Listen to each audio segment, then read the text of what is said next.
But yeah, so that misdiagnosis really cost me a lot in so many ways. It cost me my family. It cost me my marriage. It cost me relationships. Welcome to Digging Through Dominoes, a podcast that looks at mental, physical, and emotional trauma through real and inspiring conversations. This is your safe haven that welcomes you in, but also isn't afraid to talk about what hurts the most. And now, here's your host, Terry Anderson.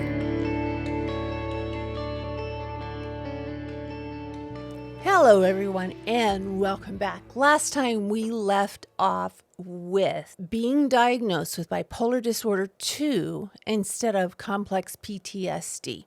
A lot of people wonder, well, what's the difference? You're being treated. A lot of the symptoms are the same. So, what's the big deal? Well, the big deal is the medications they put you on. So we're going to talk a little bit about the symptoms of bipolar 2 so people understand them a little bit more, as well as the symptoms of PTSD, complex PTSD. Okay, bipolar 2 symptoms. And these I got from the Mayo Clinic is the source that I've used. Generally, you will have a first-degree relative. It appears to be genetic from the materials I've read.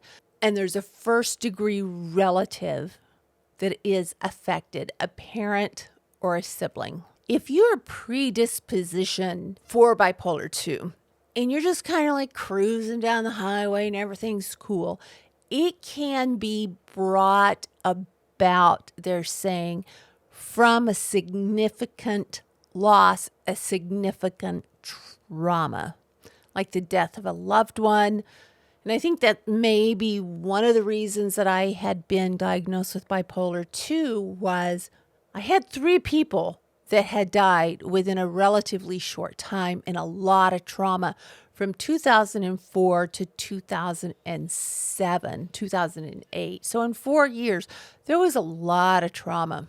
It can also be triggered by drug and alcohol abuse. And that's something that did not affect me. I don't do drugs. I drink every once in a while. I'm a very light social drinker. Okay, bipolar 2 is classified in the DSM-5 as a mood disorder. So that would be pretty much an organic mood disorder. Here are some of the symptoms, and then I'll tell you the symptoms of complex PTSD and what overlaps and why it is so difficult to diagnose PTSD or complex PTSD, especially in the United States.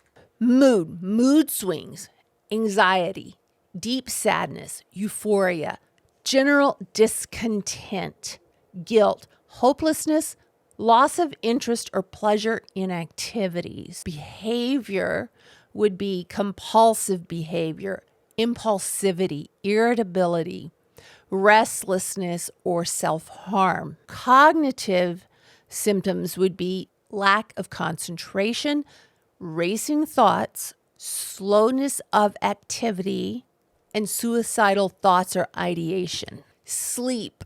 In bipolar disorder, you need very little sleep. And you feel like the Energizer Bunny. You could have gotten an hour of sleep, 2 hours of sleep, and you can go, it feels like 4 days. I can tell you right now, that was not one of my problems.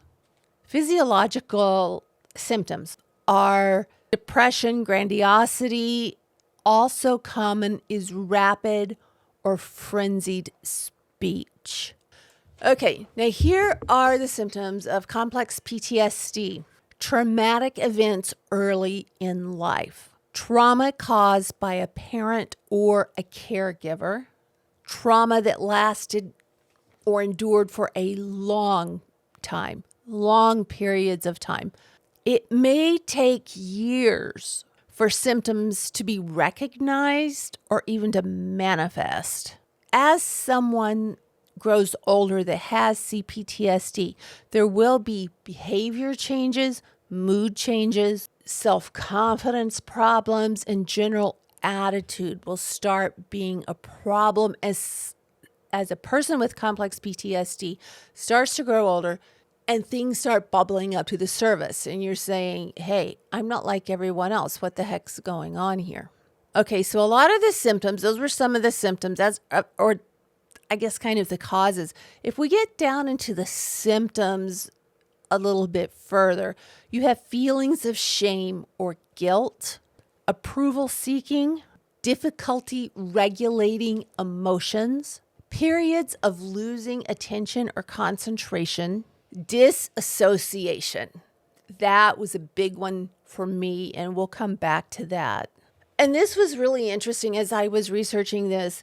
Physical symptoms. When I look back at my timeline, really for as far back as I can remember, I had physical symptoms. I feel like I'm healthy, but then I'll look back in the last few years, I'll look back in the last decade, I'll look back even in the past few months, and I'll see the physical symptoms. Headaches, dizziness, chest tightness, chest pain. Check, check, check, check. Cutting yourself off from relationships and family. Another big one for me. And I had really a different idea of why I was doing that. Now I know it's not at all what I thought. We'll go back to that one too. Relationship difficulties, destructive behaviors, self-harm, drug and alcohol abuse, suicidal ideation or thoughts, difficulty trusting other people or trusting people too much. And I wouldn't say it was really, in my case, trusting people too much. It was approval seeking and seeking validation instead of trusting them. Reliving the traumatic events. Most of the time, you don't realize you're reliving the traumatic event unless you're triggered and you have no idea why all of a sudden you're going off the freaking hook. And it's something that happened. You're having the emotions that you've buried from something that happened years or decades previously. Avoiding certain places or situations where the trauma occurred. Difficulty with your sleep patterns. And in my case, it was sleeping way too much. I find that when I start to get in a phase where I'm triggered, I have a very difficult time going to sleep because my mind is just like trying to think of what the heck's going on. And then I could sleep for days, or I will fight to wake up. I'll fight to go to sleep. And I think that's because of the nightmares and everything associated with that. And then I'll fight to not to wake up. I'll fight to continue to sleep because of that respite from whatever is going on that's causing a re-triggering of past trauma. Another one that really plagues me is an exaggerated startle response to someone walking in the room, someone putting their hand on my shoulder and I don't see them. I can be working and the door will open and I will scream and I will jump. That's an exaggerated startle response, being, in a hyper aroused state. You're watching all the time because the world does not seem to be a safe place. And I have had people make fun of me for that because my startle response is very exaggerated. And they'll say, but you knew I was here.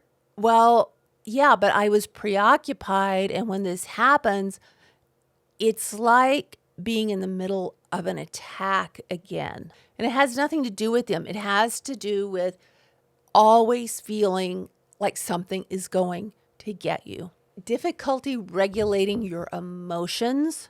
Difficulty regulating your feelings.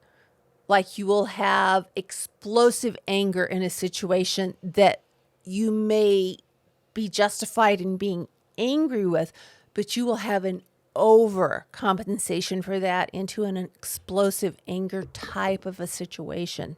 ongoing sadness, a feeling of worthlessness and hopelessness, a detached feeling from your body or from your emotions or from what is going on around you at the time, imposter syndrome and a negative self-perception, Stockholm syndrome, where you pretty much bond and idolize those who have harmed you, acting out in ways that don't always match our beliefs or our emotions. Now, in complex PTSD, there is actually, in bipolar disorder, there are brain changes. There are organic differences in the brain.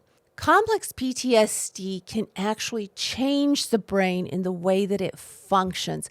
That's really scary. That's really scary. You can have this perfectly normal brain here, and you subject that infant to these traumatic experiences, and it will change their brain. It changes the way hormones and neurochemicals are regulated, especially during periods of stress. So that's sort of a bucket list, I guess, of the symptoms of complex PTSD.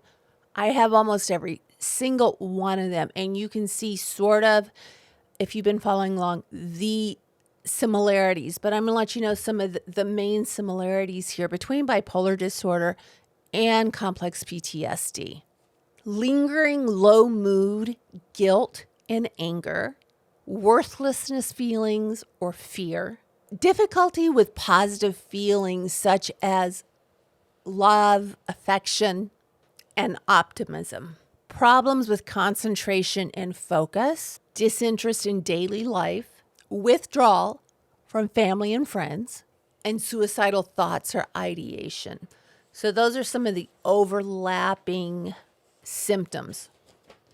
I want to take the time right now that if anyone is having suicidal thoughts or ideation, call the National Suicide Hotline at 800-273-8255, or you can text HOME in caps, HOME, to 741-741.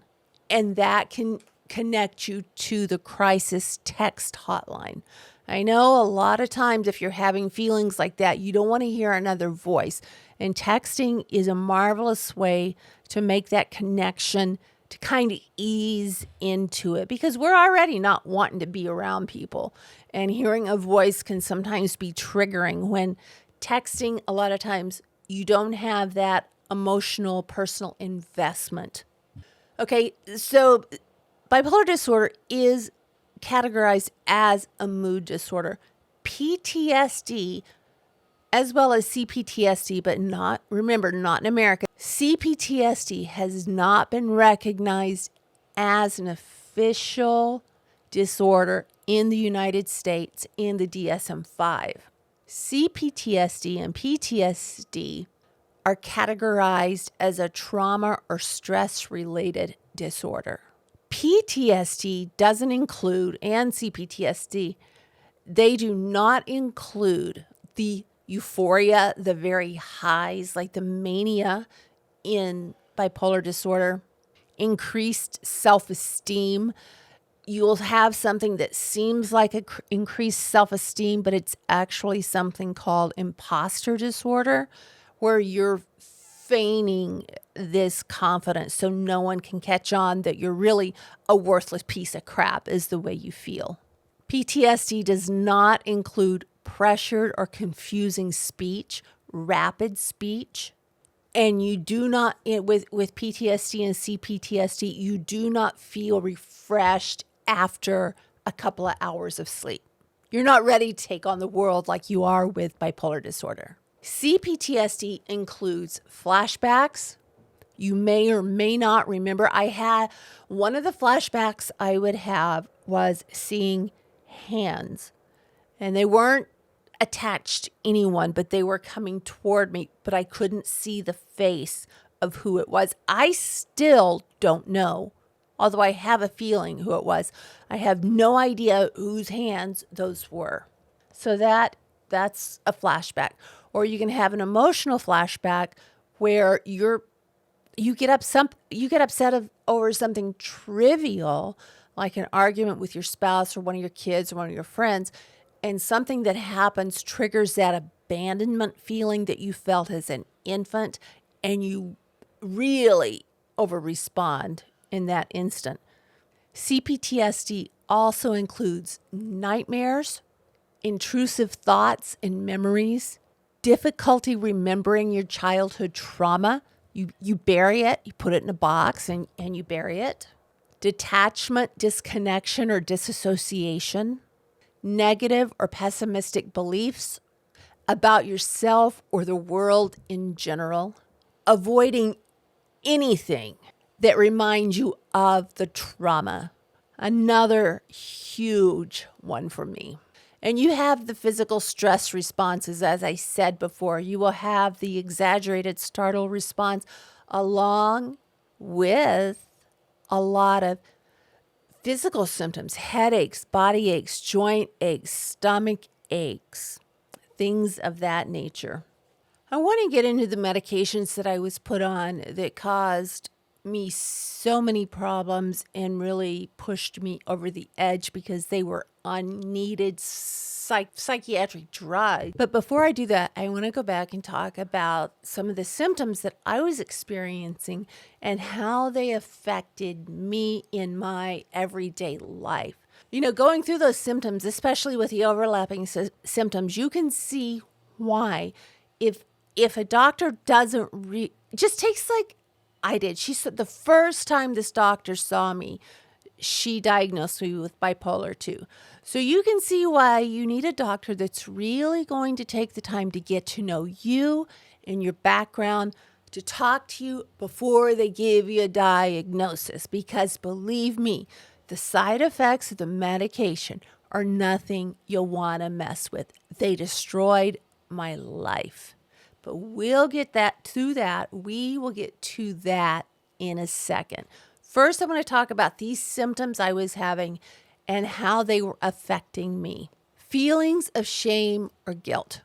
Around my parents, I always felt as I had done something wrong. In my relationships, I always felt I had done something wrong. I was apologizing all the time for things I didn't do. That's something I have since stopped. You know, I'll say, I am so sorry for what I have done that has contributed to this, but I'm not going to take on, and I had this happen with one of my kids the other day. There was this huge misunderstanding, and she made some very definite mistakes. And I talked to her later on and I said, I want to apologize for my part in what happened. She just looked at me, refused to take responsibility for her part. So that really concerns me about her and about what she may experience in her future. But you know how kids are, they get something in their head and they know better than you until they get to be, past a certain age sometimes, and then they look back and say, hey, mom and dad, you were right about that. So I try not to do that anymore. I will not apologize for something that I have not done. Now, like I said earlier, sometimes it takes years for these symptoms to manifest.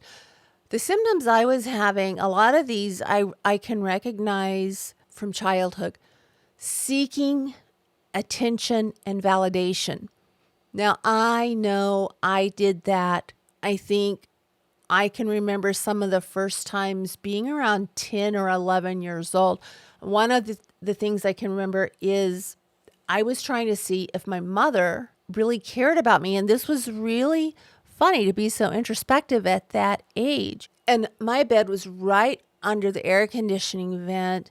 And I left my light on. I was uncovered, freezing my butt off, all to see if my mom was going to cover me up when she went to bed.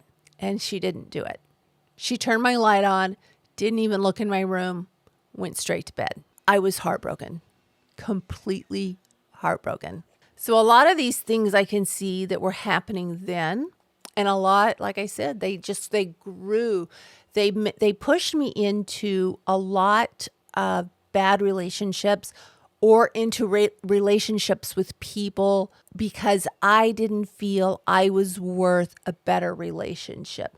The first time I got married because I couldn't go back to my parents and I didn't think I could make it on my own. I had been told my entire life, you can't do that. You're not worth this. I had been told in words and I had been told in actions. And I knew I couldn't go home. I knew I couldn't take care of myself. And so that's why I got married the first time, simply for the fact I did not feel good enough about myself. Feeling separated from other people. I felt separated from my parents. I felt separated from, even if I was in a close relationship, there was still something that did not trust people. My aunt reminded me of this the other day, and this was a kind of during, I guess you could say, my fall. I was at my other aunt, her sister's house. They were both there, and my cousin was there, and everyone was in the kitchen talking. And I didn't remember this until she reminded me of it. And I walked away and went into the living room and I was sitting by myself. And when she reminded me of that, I remembered the event and feeling like I didn't belong there. I was not part of the group. I wasn't good enough to be part of the group. And I knew it. I mean, no one could have told me different. They could have told me different, but I wouldn't have accepted it then. And that was such a revelation, I guess, when she reminded me of that several weeks ago. Difficulty controlling emotions. A lot of the times I would just shut my emotions off. I didn't want to feel the emotions. I would shut them off. Or I would get very insecure very quickly, either for cause or no cause. And my emotions would sort of control everything. And I would get extremely angry, more angry than the situation called for. Huge problem that I fought my entire life. Now, other people may say, that aren't real close to me, say, you're the same as you were. But I can tell there's a huge difference. I can tell there's a difference in the way I respond to things or the way I don't respond to things. Periods of losing concentration or attention. I can tell you that right now, and it started earlier in my life, probably in my 30s maybe, I stopped being able to read and remember what I was reading. I would do what everyone does this, but for me, it happened all the time. I constantly would forget what I was doing. In the middle of what I was doing, I couldn't remember because my mind was preoccupied with making sure I was safe. And now, I'm looking for my glasses and my glasses are on top of my head, or I'm looking for my phone while I'm on my phone. Those things are kind of, I think, normal for someone 60 years old. But I would lose concentration. We would be in a conversation and I would completely not know what the conversation was about because something in the conversation triggered some sort of a flashback for me. And that's what I was concentrated on. Disassociation. Oh my gosh. Disassociation destroyed my marriage. It destroyed my family. I started pretty hot and heavy with a disassociation in 2008, the year that I broke, maybe the year before with because it was after my dad died. My dad died in September of 2007. And I think I was pretty numb there for a while, but I started to disassociate. I didn't want to be at home. I didn't want to be around anybody that knew me, but I was still seeking validation from other people. But I was completely shutting off my life and anything to do with my life. I wanted nothing to do with it. It was overwhelming to me at the time. And It was also the time that they had started me on these different cocktails. And so I can't tell you for certain if, well, it had to have added to what the disassociation I was feeling. My gosh, I got on a plane and flew halfway across the world for a job that ended up costing me a lot. And we'll go into that on a story time down the road because it's fascinating to look back on it now and wonder to myself, what the heck was going on with you that you allowed that to happen? It just was crazy, but it was total disassociation. The physical symptoms, I have been plagued with headaches and migraines my entire life. I've been plagued with stomach problems, aches, pains, weird things that doctors really couldn't find a reason for. And I think the reason for a lot of the things in the beginning was because they were psychological in nature, or they were brought on by the trauma that I had endured as a child and during my marriages and relationships. Everything just sort of stacked on top of each other. And we didn't think to look back at that because to me at that time, life was the way it should have been. Life was normal from my perspective. So I didn't even think to connect the two, the physical symptoms and the trauma that I had experienced. Cutting yourself off or distancing yourself from relationships and other people. I need a great big bell for this one. Anyone, and this was really weird because I thought I had reasons to do this, but now I understand it was for completely different reasons. People that hurt me in that moment, in that present moment, not in the past, I would cut them off. I would not speak to them, and I would not say their name or allow it to be spoken around me. It was like, take it away. I don't want to hear it. I'm burying it. And I will still do that to this day. And I remember I had a blog at the time and I was writing a lot of my feelings. And a lot of my feelings were very dark, very vivid, you knew exactly what I was thinking by what I was writing. And two of my aunts were making comments and they weren't putting two and two together.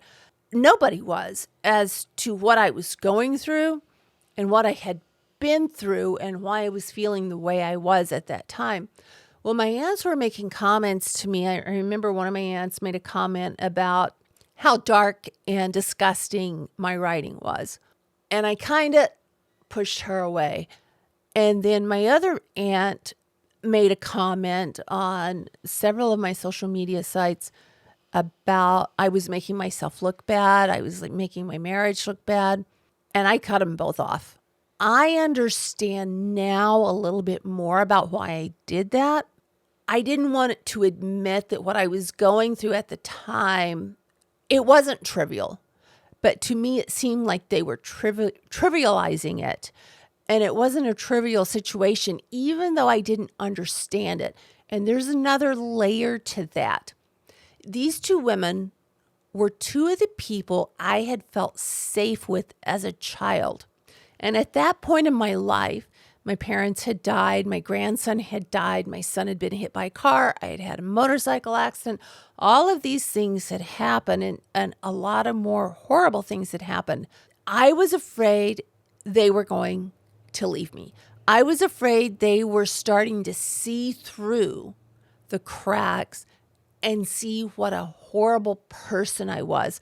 And I had to be the one to make the first move.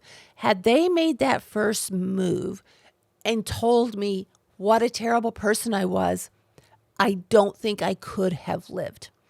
These were two women, especially one of my aunts. One of them was older and had already been married. So I was a part of her life, but not really as much as I was her younger sister. Her younger sister, I think I was dumped on a lot. She was a convenient babysitter. I was with her. I was with my grandmother. I was with my great-grandfather, or I was with some of my uncles. Well, they had all gone away. And as a kid, when people are dying on you, you don't really know why. All you know is they're leaving you. I didn't want that to happen again. And so I initiated the blocking and the cutting off, because had I lost those two aunts on their initiative and not mine, I really don't think I would have been able to make it in life in any way, because they were the last two surviving people that I had felt safe with. And all of a sudden, I wasn't feeling safe anymore because they were calling me out on things that, no fault of their own, they didn't understand why I was going through the things I was going through. So that caused a huge mess that's ongoing today. And I wish I could get it to, calm down, because now I'm understanding it more. But I can understand their position too. My gosh, I freaked out. I was not the person that I had been, both because of the trauma of losing my parents and being put on these medications that I should have never been on. Keep checking the time here. Destructive and risky behavior. Yes, all of my behavior pretty much was destructive. I can remember there were nights and I don't drink. Remember, I'm the social drinker of the family. I saw what it did to my parents. I saw what it did to my brother. I was drinking a bottle of wine a night. Some of you guys may do that. I didn't. I don't really care for wine. I was drinking a bottle a night. So that was pretty destructive for me. It was mind-numbing. It was self-medicating. And that wasn't the only destructive or risky behavior I was doing. I was having an affair. I was being flirtatious. I was not my normal self. I was out walking on a plank to distract myself from what the heck I was starting to feel. I think I felt safe in feeling a lot of these things after my parents died. I felt it was okay to self-destruct. I didn't have to hold up that facade, that imposter syndrome in front of them anymore, because they were gone and I was free to kind of disintegrate, I think is the best way to describe it. I was feeling like I was being held together by Band-Aids and they were coming off, and I just started ripping them off, and it was destructive to me. It was destructive to my family. And that took years. I mean, the ramifications are still ongoing. They haven't all been solved. With me, I'm still working on it. I think I'm in a really good place right now. But it did destroy. I allowed it to destroy my family. I could not see what was happening at the time. Self-harm. I think the self-harm, if someone sees me in Portland, I'm pretty normal. They would think, I've got my sleeve tattoos, my back is tattooed, my legs are tattooed. In Portland, I pretty much fit in. In Texas, not so much. I never thought I would have sleeve tattoos, any tattoos on my arms. There was a time that I thought that was pretty much unacceptable. Well, there came a time when there was evidence of self-harm on my arms. And I had two things. Tattoos would cover it up. And if I had to pay a lot of money to get a tattoo, I wasn't going to destroy it. So that's kind of what my thinking was in that. I'm loving my ink. It pretty much tells my story. I think a lot of people see it as, especially where I'm from in the South, they see it as rebellious or in some vein like that. But it wasn't rebellious. It was therapy for me, so I wouldn't do anything to myself.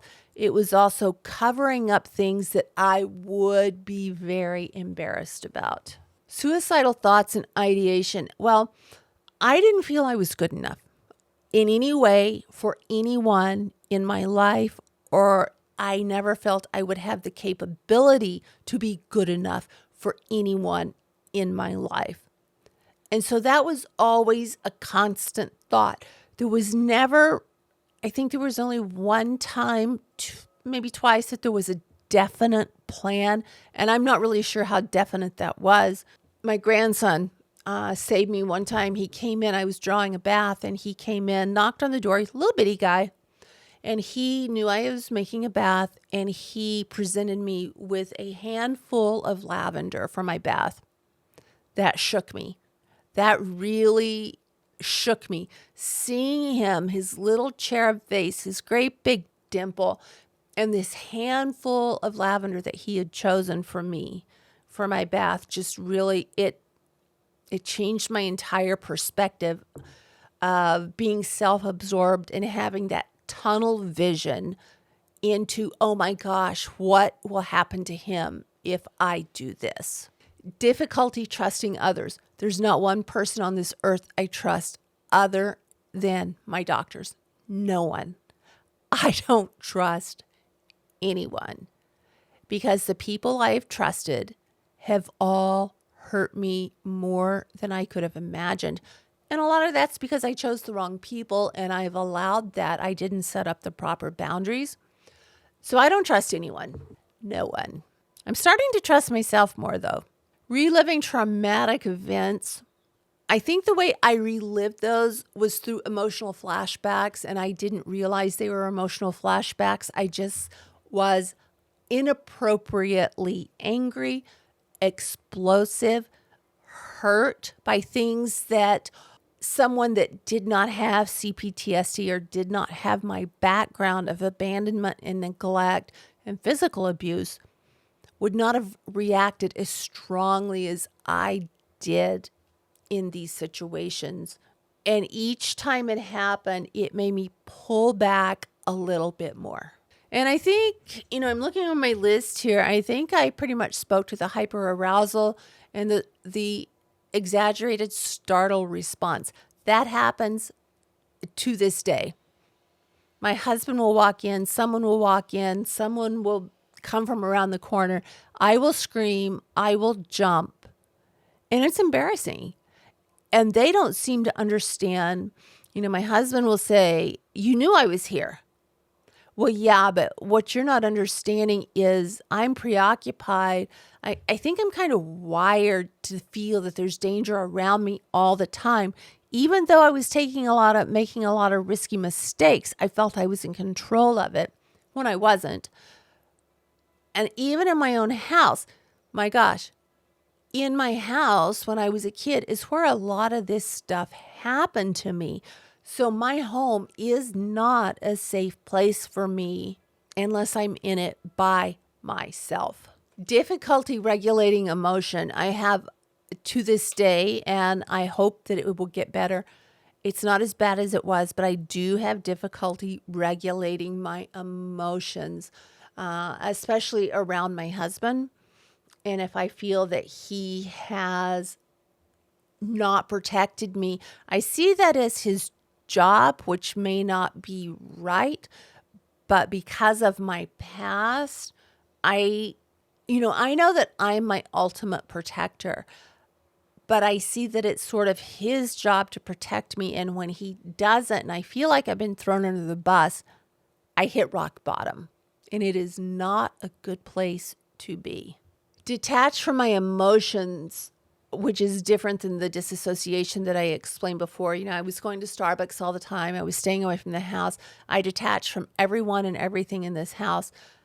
My emotions, I detached from. I got to where I didn't cry. I still really don't cry much because that act that should be a cathartic act to me actually brings up a lot of trauma, and I avoid it. There are movies I will not watch if I think they're going to make me cry. It's out, not going to happen. Negative self-perception and self-sabotage. I cannot think, even though I displayed it, it was an act. I cannot think of one time when I felt I was good enough for anyone.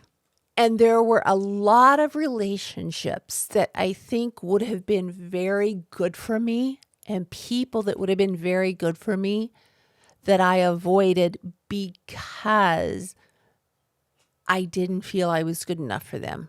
Now, After my mother was killed and I was with my dad, he lived like 447 days, I think, something like that, after mom died.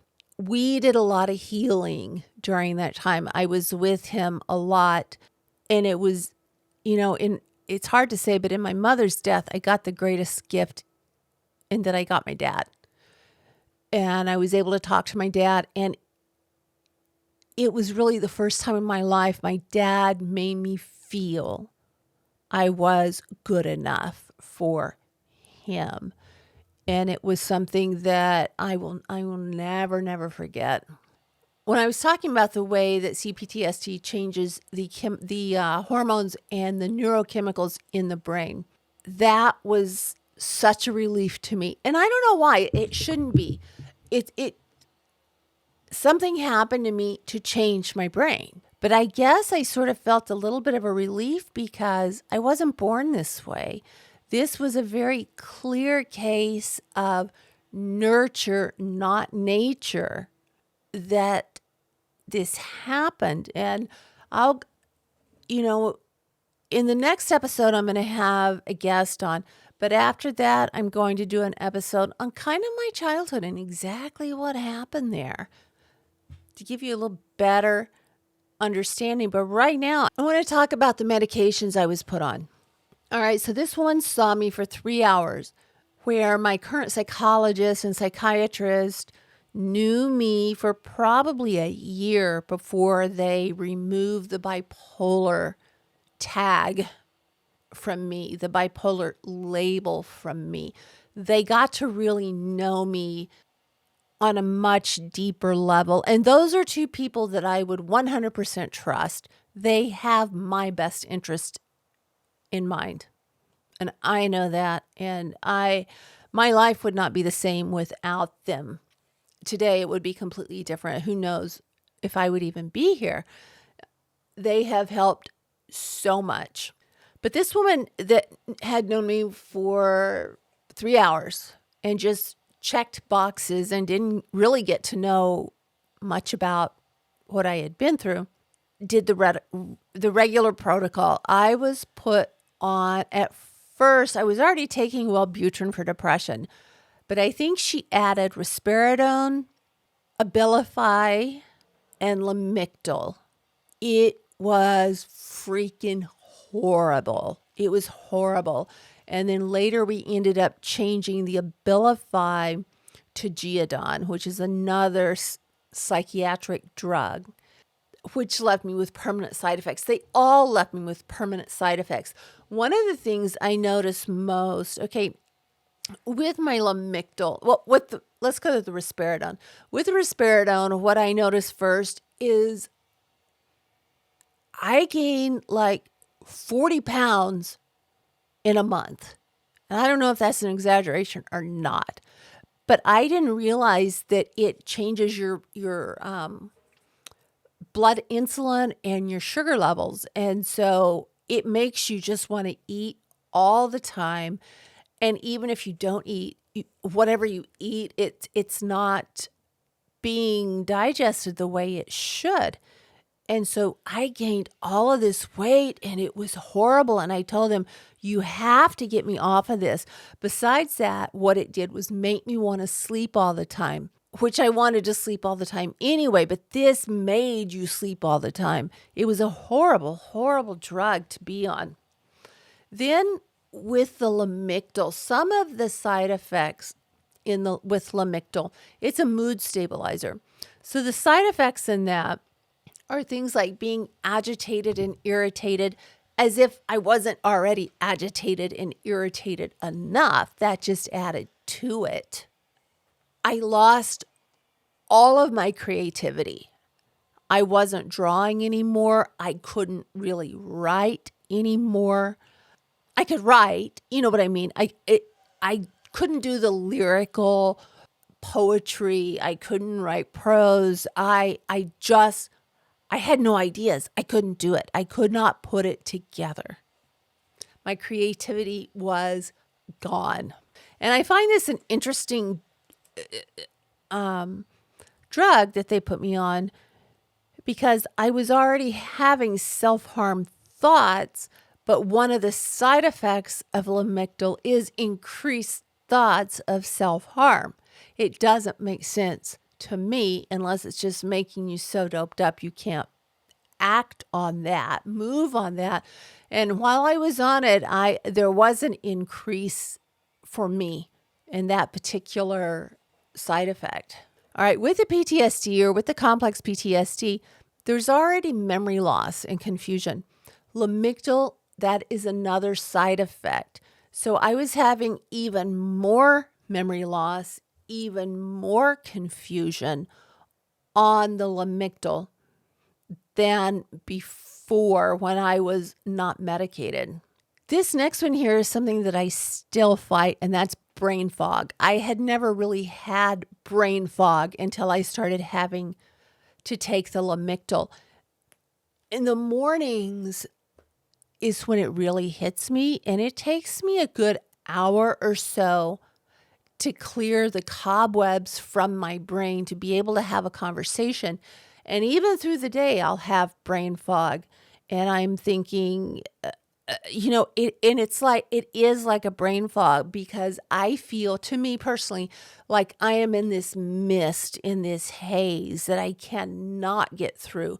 I'm trying to push my thoughts out, but they're being blocked by this, not like a solid wall, but like a haze. Some of the thoughts are coming out, and some of them are not. I have no idea if that makes sense to you or not, but that's how I was feeling, and it's really difficult to describe to someone. And a lot of people were just telling me, get off the meds, get off the meds. Well, I was scared to get off the meds. I thought I had bipolar disorder, and I didn't want my life going the way it was. But the side effects, my gosh, they just kept adding up. Other side effects of Lamictal are, and I find these really, really interesting because I had each and every one of these, and one of them is ongoing both of them are ongoing today. All of them. I thought there were just two. Clarity. I do have a problem with clarity sometimes, although it is getting better. Someone can speak to me, and they can be speaking to me, and I'm thinking, I don't have any clue as to what you just said. I don't understand it. I need you to explain it to me in a different way. And that, for someone with my education and my background with my parents and what they expected academically, it's embarrassing for me to listen to someone or to read a book and not understand what's being said. Kidney problems. Oh my gosh, I started having kidney problems. I have problems with my liver too. I have a large mass in my liver. We're really not sure what it is, but they're telling me I don't need to worry about it. And I have these nodules on my kidney. The other one had them too. And I was having kidney disease. I was having kidney infections, which suck. They are horrible. I have UTIs a lot, but kidney infections, those were bad, really, really bad. And the other one was low white blood count. I remember in the beginning of this, they were doing a lot of blood work, a lot of lab work, so much lab work that in my right arm, where they generally take the blood, right here, they can't take blood anymore. It is so scarred from all the blood draws. I can't have them stick that arm anymore. They have to go into my left arm. And for some reason, they're always reluctant to do that. And there have been times that they've had to go into other places to draw blood.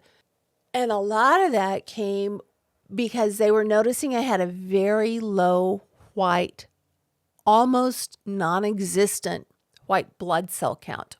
And it got to the point, I called one day, and I cannot believe that the nurse told me this. I mean, this shouldn't be protocol. I don't think it is. I think she just really messed up. But I called to check on my labs. It was before they started sending them through the computer. And she said, well, we think you have leukemia. I lost it. I freaking lost it. So they had me seeing an oncologist. I saw an oncologist for about a year, and she monitored my white count. Finally, we came up with the fact that it was one of my medications, but we didn't know which medication it was because every one of these medications lower your white blood count. So that adds to the infection rate. That adds to getting sick more because you can't fight whatever it is off. My white blood count has come up since I've stopped all these medications, but it's still borderline. Now, with the Abilify they had me on, that started making me feel like I had worms or bugs crawling underneath my skin. And it also was weight positive. So I was just wanting to eat all the time, whether I was hungry or not. When I was on the Abilify and the Risperidone, I was wanting to eat continually. And so those are two that I had nixed like right off the bat because I wasn't living like that. It just wasn't going to be happening. The Lamictal I really needed to kind of stabilize my moods, but at the same time, when I look back now from where I am in this present state, I should have never been on that. Then we switched from Abilify to Geodon. Now, Geodon is an interesting medication. And it seems like it's for schizophrenia, I believe. And I think we were using it off-label for bipolar disorder. I felt better on the Geodon than I did on the other medications. And I remember the doctor, it wasn't my current psychologist or psychiatrist, it was a previous one, telling me that there was a very high chance of a condition called Tardif Dyskinesia, which is involuntary tics or movements, mainly of the mouth. Now, if you look back in some of my videos when I'm in a high stress situation, you can see unusual mouth movements. She said a lot of times patients don't notice it themselves. It's someone else that noticed it. But I remember feeling like, and this is weird, like my tongue was tired, my mouth was tired. And I was talking to another doctor. I think I was speaking with my current psychiatrist, and he said, I'm noticing some really strange mouth movements. I think we need to get you off of that, like right now. So we did that. But some of the other side effects I wanted to get to, and this, I have a lot of these that haven't gone away. Changes in heart rhythm. I had an irregular beat anyway, and now it's just wackadoo. Sometimes I'll get into a normal sinus rhythm, but my heart rate or my heartbeat is something, the rhythm is something that we have tried to figure out for years. And then it got worse a couple of years ago when another situation occurred, and we just haven't been able, it's not like AFib or anything. I just have a very irregular heart rhythm. With Geodon, also you get increased blood sugar, tremors, abnormal movements, muscle tics, which I mentioned, and an altered mental status, as if I needed an altered mental status on top of everything else I was dealing with. So I got off of that.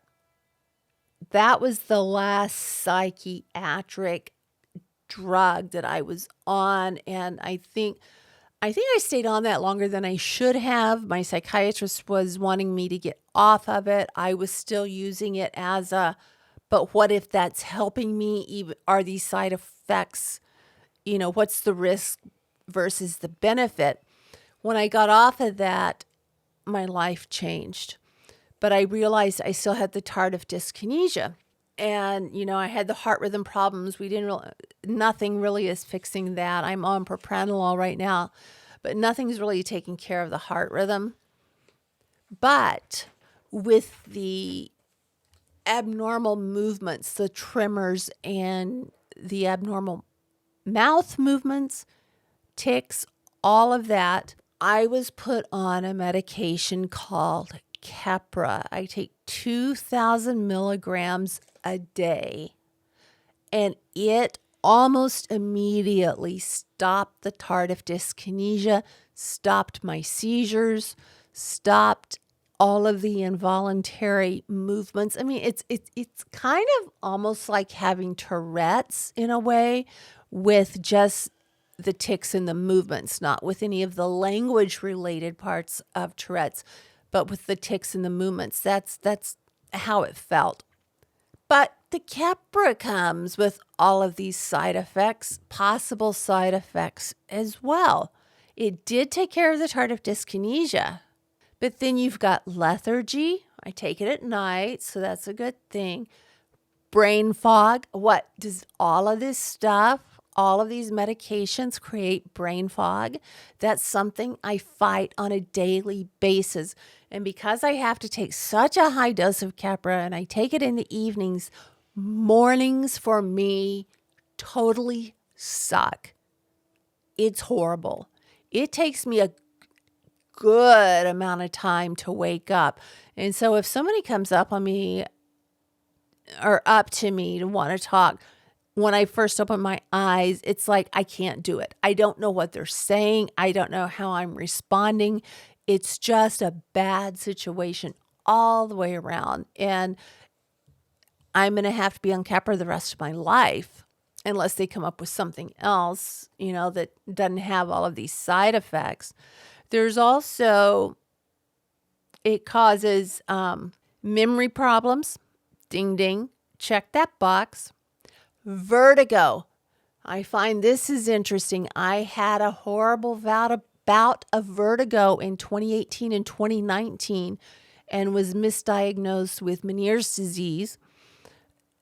Had unnecessary surgeries, all of these things, but I didn't realize until doing research for this that vertigo was a side effect of the Keppra. Thankfully, I haven't had any vertigo in the last couple of years. There's also loss of balance and coordination, which, yes, you can check that box. One of the things I wanted to mention, when I got off of the Lamictal, which was a mood stabilizer, we had been doing research, we being my doctors and me, on other mood stabilizers, and my thyroid wasn't performing as it should. And I found out, and I took it to my doctors, that thyroid medication, levothyroxine, was also being used as a mood stabilizer. And so I take levothyroxine at night, and I don't seem to have any side effects from that. My moods seem to be pretty stable for the most part, unless I'm being triggered, and I'm learning more and more how to control that. But the levothyroxine is really working. What I'm on right now, I take Ambien sometimes if I need it to sleep. I'm on 2,000 milligrams of Keppra. I'm on 300 milligrams of Wellbutrin. I was taking Concerta, but with the heart rhythm problem, I stopped taking that. And then I'm on a lot of antihistamines, which add to brain fog. Fun times. Are all this pharmaceutical stuff, are the benefits worth the risk? Well, with the antihistamines, for me, yes, they are. I'd rather have brain fog than be completely, totally swollen, my eyes shut, itching, scratching, all of that. But yeah, so that misdiagnosis really cost me a lot in so many ways. It cost me my family. It cost me my marriage. It cost me relationships. It made me make even poorer, is that a word? It made me make even worse decisions in all areas of my life.